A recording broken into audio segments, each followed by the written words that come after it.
Hello student, good afternoon. आज हम discuss करेंगे about next chapter of unit second is vectors.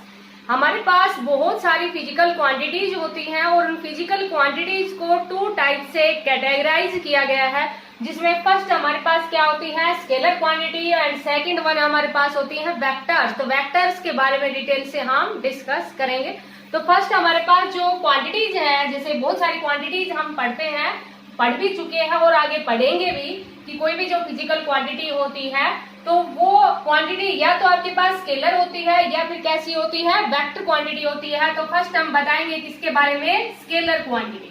Scalar quantity क्या होती है, द क्वांटिटी विच है ओनली मैग्नीट्यूड, जिसमें हम मैग्नीट्यूड की बात करते हैं और जिसमें डायरेक्शन की बात नहीं करते, they do not have any direction. उन क्वांटिटीज को क्या कहते हैं हमें, scalar quantity. The quantity which है only magnitude, which have only magnitude, जिसमें हम मैग्नीट्यूड की बात करते हैं, no direction, only magnitude but they do not have any direction, means जिसमें हम डायरेक्शन के ऊपर डिपेंड नहीं रहते, उन क्वांटिटी को हम क्या कहते हैं, स्केलर क्वांटिटी कहते हैं। फॉर एग्जाम्पल, जैसे कि आपके पास टाइम ही है, टाइम है वो कैसी क्वांटिटी है, स्केलर क्वांटिटी। ऐसे ही आपके पास मास है, टेम्परेचर है, करंट है, और जैसे कि हम आगे जितने भी जो क्वांटिटीज पढ़ रहे हैं तो हर एक क्वांटिटीज के डायमेंशनल फॉर्मूले के बारे में बताते हैं।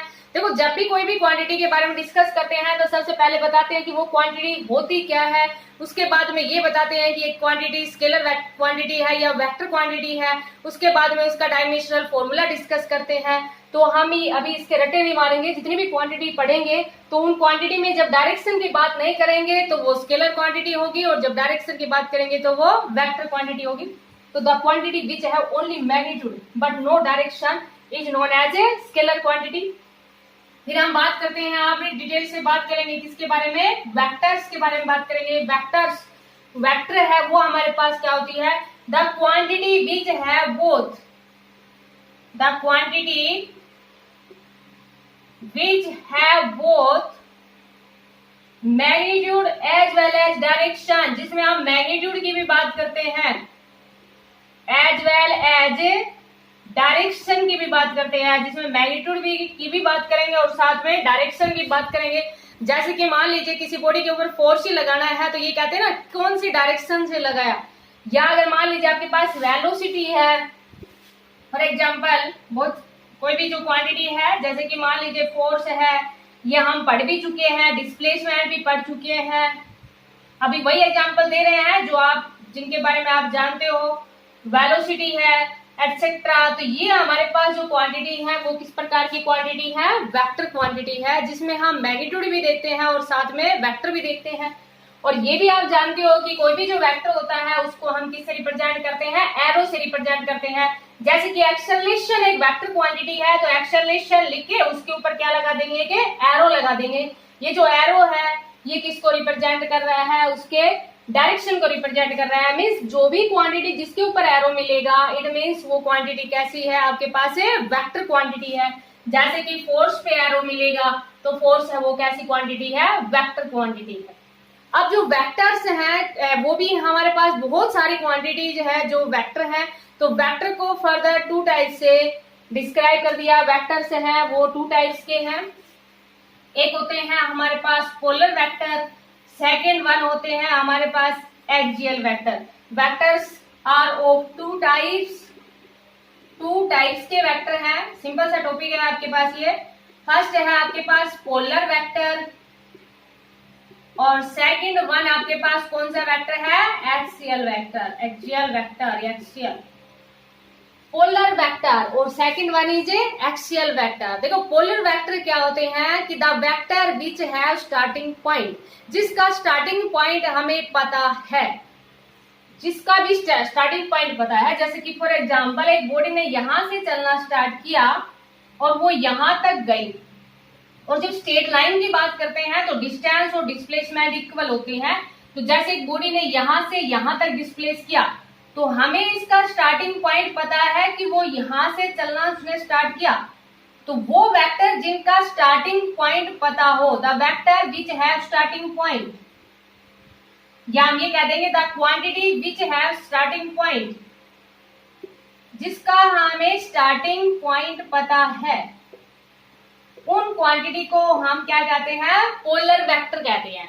मीन्स उन वेक्टर को हम क्या कहेंगे, polar vector. The vector which have starting point is known as a polar vector. For example displacement है, वेलोसिटी है, मीन्स यहाँ पर भी जैसे लीनियर मोशन की बात करते हैं हम, linear motion means straight line motion की बात करते हैं, सर्कुलर मोशन की बात नहीं कर रहे, ट्रांसलेटरी मोशन की बात करते हैं, तो वो हमारे पास क्या होते हैं, पोलर वेक्टर होते हैं, जिनका स्टार्टिंग पॉइंट हमें नोन हो। अब एक्सियल वेक्टर, एक्सियल वेक्टर, देखो नाम से पता चल रहा है, अपनी एक्सिस के अबाउट जब बॉडी रोटेट करती है, डिटेल से हम 5th यूनिट में पढ़ेंगे रोटेशनल मोशन के बारे में। रोटेशनल मोशन, जैसे कि लीनियर मोशन में आपने एक्सेलरेशन पढ़ा है, वैसे ही रोटेशनल मोशन में आप क्या पढ़ोगे, एंगुलर एक्सेलरेशन। जैसे आपने वेलोसिटी पढ़ा है लीनियर मोशन में, ऐसे ही आप क्या पढ़ोगे, एंगुलर वेलोसिटी पढ़ोगे। तो एक्सियल वेक्टर क्या होते हैं, जो कि अपनी एक एक्सिस के अबाउट जब बॉडी रोटेट करती है, मींस इनका स्टार्टिंग पॉइंट नहीं पता। जैसे कि मान लीजिए इस तरह की पोजीशन दे दी, ऐसे दे दी, अभी हमें नहीं पता इसका स्टार्टिंग पॉइंट क्या है, तो इस टाइप के जो वेक्टर होते हैं उनको हम क्या कहते हैं, एक्सियल वेक्टर। मीन्स जिनके स्टार्टिंग पॉइंट के बारे में नहीं पता, जो रोटेशनल मोशन के अंदर जितनी भी बॉडी आएंगी, rotational motion means circular motion के अंदर जितनी भी बॉडीज आएंगी, उस टाइप के जो वेक्टर्स होंगे वो हमारे पास क्या होंगे, एक्सियल वेक्टर। देखो उन क्वांटिटी, जैसे एंगुलर एक्सेलरेशन हम पढ़ेंगे, तो एंगुलर एक्सेलरेशन को हम ये कहेंगे simply it is a vector quantity. लेकिन कौन से टाइप का वेक्टर है, ये एक्सियल वेक्टर है। तो ये है हमारे पास 2 टाइप्स के वेक्टर्स हैं, कि वेक्टर्स हैं, उनको कुछ वेक्टर्स हैं जिनका स्टार्टिंग पॉइंट हमें पता होता है, उनको हम पोलर वेक्टर कहते हैं, और जिनका स्टार्टिंग पॉइंट हमें नहीं पता, उन वेक्टर को हम एक्सियल वेक्टर कहते हैं। अब कुछ डेफिनेशन है, जैसे कि इनका हम यूज करेंगे आगे वेक्टर्स में। Few definition regarding with vectors, कुछ डेफिनेशन है, जैसे कि हम बात करेंगे मॉडुलस ऑफ ए वेक्टर, ये हम यूज करेंगे आगे। सिंपल टर्म है आपके पास ये, मॉडुलस ऑफ ए वेक्टर, कि एक वेक्टर का मॉडुलस क्या होता है। मॉडुलस मीन्स मैग्नीट्यूड, कि जैसे कि मान लीजिए एक आपने मॉडुलस मैथ के अंदर भी पढ़ा है, वही मॉडुलस है आपके पास। जैसे कि मान लीजिए सपोज करो एक वेक्टर है, उसका मैग्नीट्यूड निकालना, मॉडुलस निकालना, ये हमारे पास क्या कहलाता है, मॉडुलस ऑफ ए वेक्टर। जैसे कि मान लीजिए एक वेक्टर है, उसको हमने ऐसे रिप्रेजेंट कर दिया। देखो ये क्या है बेटा, इनके बारे में हम आगे बताएंगे। आई जे के, आई है unit vector along x axis, means x axis की तरफ बॉडी ने कितना डिस्प्लेस कर रखा है, 4। जे मींस वाई एक्सिस की तरफ है, और के मींस जेड एक्सिस की तरफ है। ये यूनिट वेक्टर है, अभी बताएंगे यूनिट वेक्टर को कैप से रिप्रेजेंट करते हैं। तो जैसे कि कोई भी वेक्टर है 3 डायमेंशन में, 3 dimension means x y z की फॉर्म में, वेक्टर को हम कैसे लिखेंगे, 4i - 3j + k, इस फॉर्म में लिखेंगे। जैसे कि आपको कोई वेक्टर दे दिया जाए, इसका आपको मॉडुलस निकालना है, मैग्नीट्यूड निकालना है, तो आप कैसे निकालोगे, बिल्कुल सिंपल, ये इसका क्या कहलाएगा, मॉडुलस। मॉडुलस निकालने के लिए हम क्या करते हैं, जो भी क्वांटिटी है उसका स्क्वायर कर देते हैं। इसके बारे में भी आगे बताएंगे, अभी जब रेक्टेंगुलर कंपोनेंट ऑफ वेक्टर करेंगे उस टाइम बताएंगे इसका स्क्वायर क्यों किया। अभी आप इतना ध्यान रखो कि modulus of a vector means उसका मैग्नीट्यूड निकालना, कोई डायरेक्शन नहीं, क्योंकि आई जे के से रिप्रेजेंट कर दिया, इट मींस आपके पास क्या है, डायरेक्शन। जहां पर भी आई जे के रिप्रेजेंट किया है तो ये वेक्टर फॉर्म में लिखा हुआ है, मींस इसकी डायरेक्शन है, इसका मॉडुलस निकालना है। तो मॉडुलस निकालने के लिए क्या करेंगे, जो भी क्वांटिटी है उसका स्क्वायर कर देंगे। जैसे इसका स्क्वायर किया 16, इसका स्क्वायर किया 9, और इसका स्क्वायर किया कितना आ गया 1। तो ये हमारे पास कितना आ गया, 16 और 1 17, और 17 और जो 9 है वो हमारे पास कितना हो जाएगा 26। तो ये आपके पास देखो √26। अब इसके साथ कोई भी आई जे के नहीं है, इट मीन्स ये कैसी क्वांटिटी है आपके पास, स्केलर। तो जब मैग्नीट्यूड निकालते हैं कोई भी वेक्टर का, तो वो मैग्नीट्यूड मीन्स वहां पर कोई वेक्टर नहीं आएगा मैग्नीट्यूड निकालने के बाद में। तो मॉडुलस ऑफ ए वेक्टर क्या होता है कि magnitude of a vector is known as a modulus of vector. Magnitude of a vector is known as a modulus of a vector. इसको हम क्या कहते हैं, मॉडुलस ऑफ ए वेक्टर कहते हैं। जैसे कि कोई भी वेक्टर आपको दे दिया जाएगा, उसका मॉडुलस निकालना है, तो उसके मॉडुलस के लिए जो भी आपके पास वैल्यू है इनकी, क्योंकि यहां देखो आई का स्क्वायर 1 होता है, ये हम डॉट प्रोडक्ट पढ़ेंगे आगे, ए डॉट बी, जैसे कि ए क्रॉस बी भी पढ़ेंगे वेक्टर्स में आगे, तो वहां पर आपको बता देंगे। अभी ये ध्यान रखो बस ओनली कि मॉडुलस है वो हम इस तरह से निकालते हैं, मैग्नीट्यूड है वेक्टर का वो हम ऐसे निकालते हैं। नेक्स्ट हमारे पास क्या है, कुछ डेफिनेशन है जो हम आगे यूज करेंगे इसमें, वो आपको अभी बता रहे हैं। सेकंड टर्म है वो हमारे पास क्या है, यूनिट वेक्टर। जैसे अभी आपको बताया था यूनिट वेक्टर, देखो नाम से पता चल रहा है यूनिट वेक्टर क्या होते हैं कि जिनका मॉडुलस है, जैसे कि आई जे के, आई यूनिट वेक्टर है अलोंग एक्स एक्सिस, जे यूनिट वेक्टर है अलोंग वाई एक्सिस और के यूनिट वेक्टर है अलोंग जेड एक्सिस। तो आई जे के इनका जो मैग्नीट्यूड है वो हमारे पास क्या रहेगा, 1। यूनिटी, यूनिटी मीन्स 1 रहेगा। जैसे कि अभी हमने देखा था कि आई है, जो क्वांटिटी ली थी हमने 4 -3 और 1 लिया था आई जे के, क्योंकि वो यूनिट वेक्टर है और यूनिट वेक्टर का मॉडुलस कितना होता है, 1। तो यूनिट वेक्टर क्या होते हैं, द वेक्टर विच हैव, जैसे कि मान लीजिए इसको एग्जांपल से समझा देते हैं। एग्जांपल वही ले लेते हैं जैसे कि अभी हमने लिया था एग्जांपल कि एक vector, let us consider a vector is given by this. अभी आपको दोबारा बता रहे हैं, I unit vector along x axis, means इसे हमें आई लगा दिया तो इट मीन्स ये एक्स एक्सिस की तरफ कंपोनेंट है, ये वाई एक्सिस की तरफ है और ये जेड की तरफ है। यूनिट वेक्टर हम कैसे निकालते हैं कि कोई भी वेक्टर है उसका यूनिट वेक्टर क्या होता है, एक कैप, कैप से रिप्रेजेंट करते हैं, कैप टोपी। यूनिट वेक्टर क्या होता है, खुद vector upon a magnitude, a unit vector of given vector which have the same direction as that of given vector. Unit vector की डायरेक्शन वही रहेगी जो एक गिवन वेक्टर की डायरेक्शन होती है। यूनिट वेक्टर निकालने के लिए यूनिट वेक्टर कैसे निकालते हैं, कोई भी वेक्टर है उसके यूनिट वेक्टर को उसकी कैप से रिप्रेजेंट करते हैं। जैसे कि हमने यहाँ ए से रिप्रेजेंट किया तो ए कैप ले लिया, अगर यहाँ पे कुछ और रिप्रेजेंटेशन देते, बी देते तो बी कैप ले लेते, और ये क्या होता है हमारे पास, खुद वेक्टर अपॉन ए मॉडुलस मैग्नीट्यूड।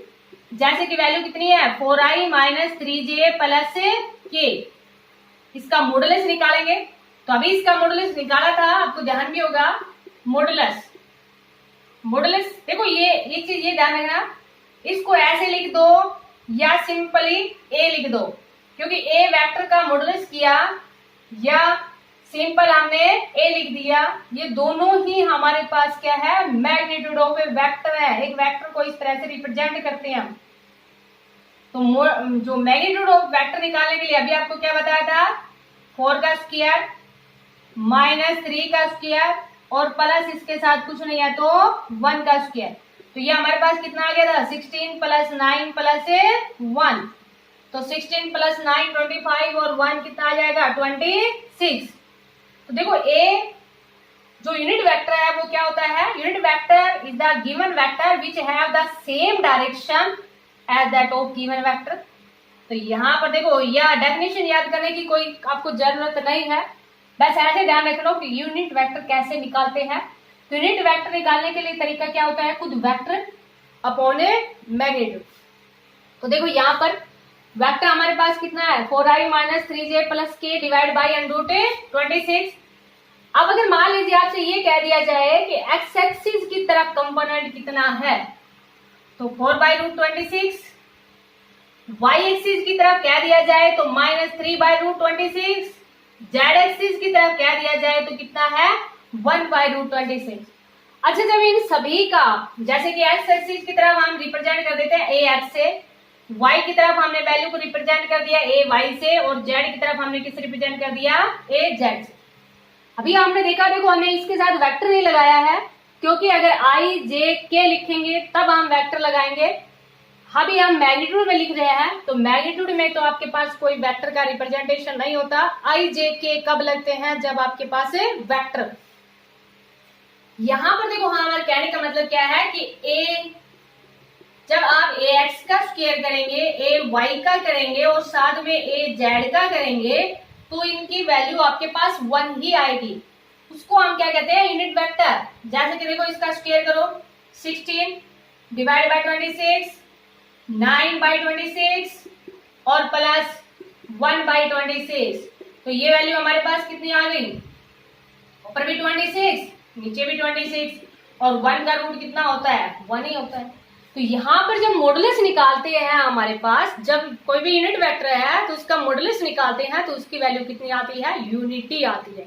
तो उसको हम क्या कहते हैं, यूनिट वेक्टर कहते हैं। A vector whose magnitude is unity is known as a unit vector.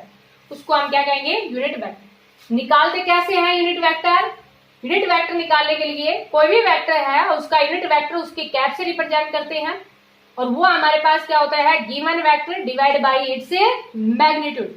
Given vector divide by its magnitude. समझ में आ गया होगा।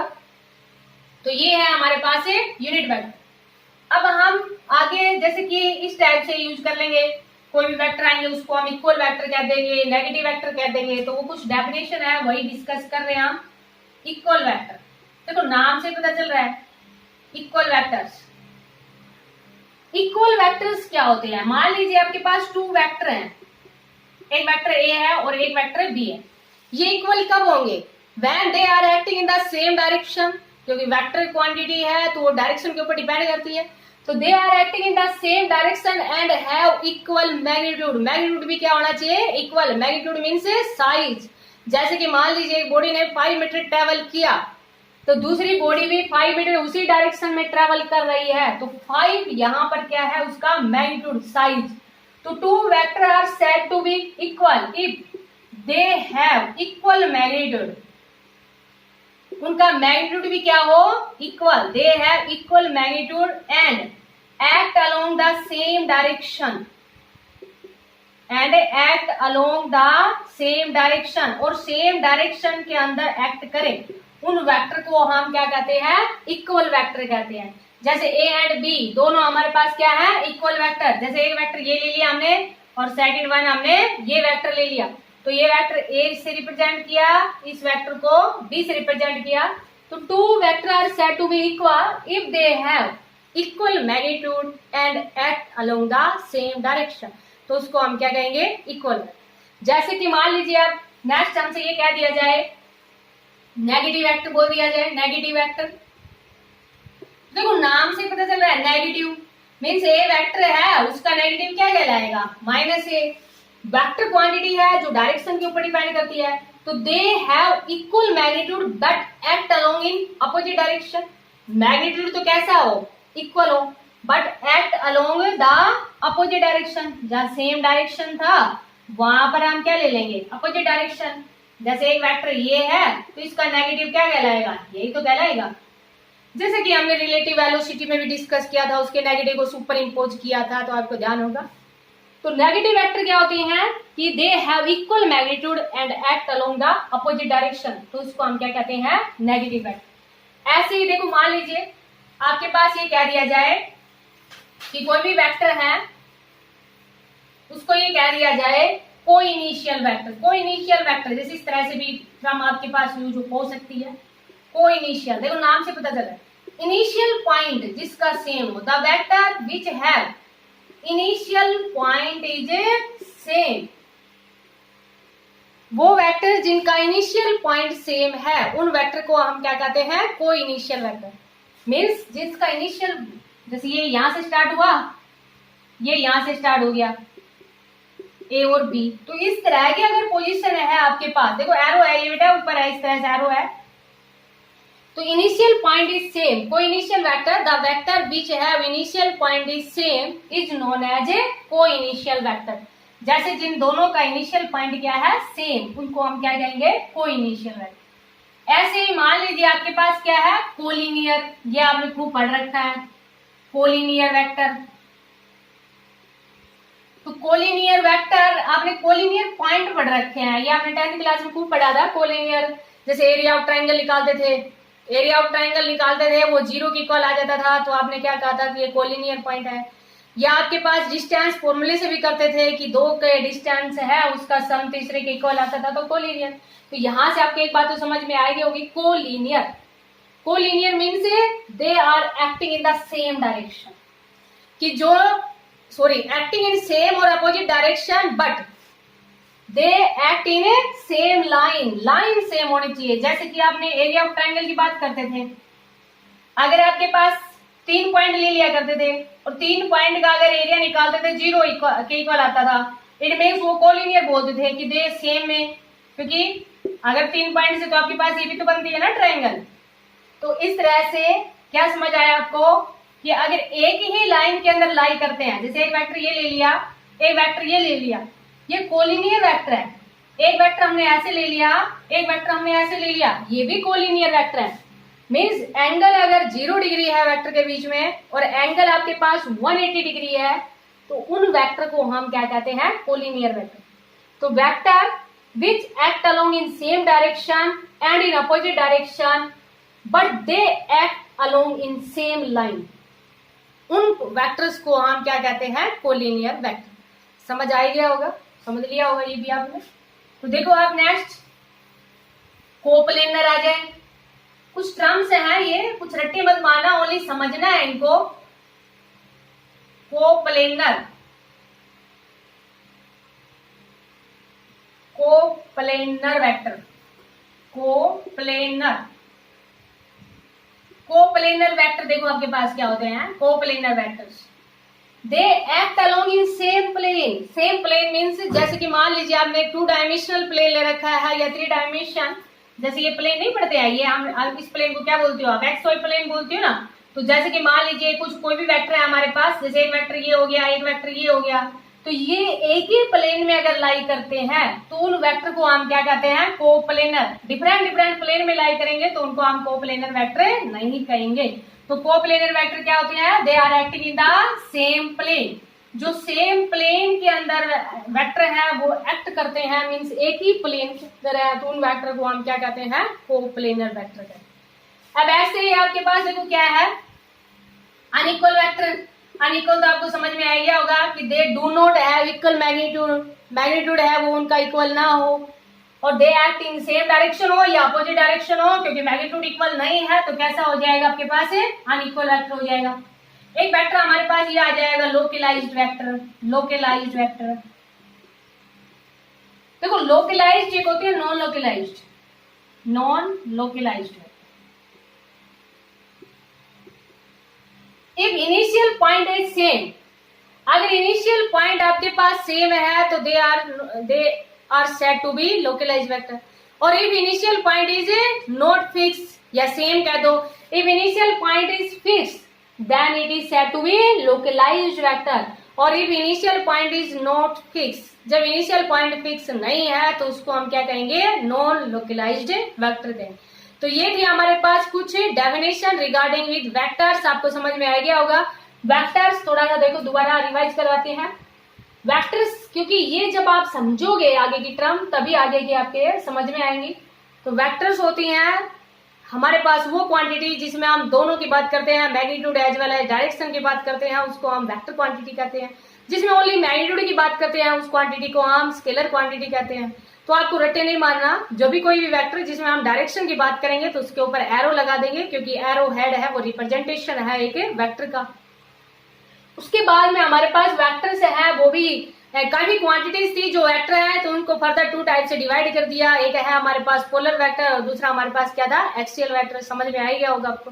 उसके बाद में कुछ डेफिनेशन थी regarding with vectors. Regarding with vectors में कुछ डेफिनेशन, जैसे कि मान लीजिए आपके पास मैग्नीट्यूड ऑफ ए वेक्टर है या मॉडुलस ऑफ वेक्टर कैसे निकालते हैं, यूनिट वेक्टर क्या होता है, इक्वल वेक्टर, नेगेटिव वेक्टर, समझ आ गए होंगे आपको सारे। कोप्लेनर वेक्टर, को इनिशियल वेक्टर। अब है आपके पास इंपोर्टेंस ऑफ वेक्टर, कि वेक्टर हम क्यों पढ़ते हैं। तो ये अभी आपको आगे समझ आ ही जाएगा कि many law of physics can be explain with the help of vectors, कि बहुत सारे लॉ आपके पास रहेंगे, जैसे triangle law of vector addition, और आगे हम बहुत यूज करेंगे इन्हीं का। Triangle law of vector addition है, या parallelogram law of vector addition है, या आपके पास polygon law of vector addition है, तो ये अभी हम आगे डिस्कस करेंगे। तो मैनी लॉ ऑफ फिजिक्स है वो can be explain with the help of vectors, और यही हमारे पास क्या है, उसकी मेन इंपोर्टेंस है वेक्टर। तो इसको आप अच्छे से समझना। Thank you.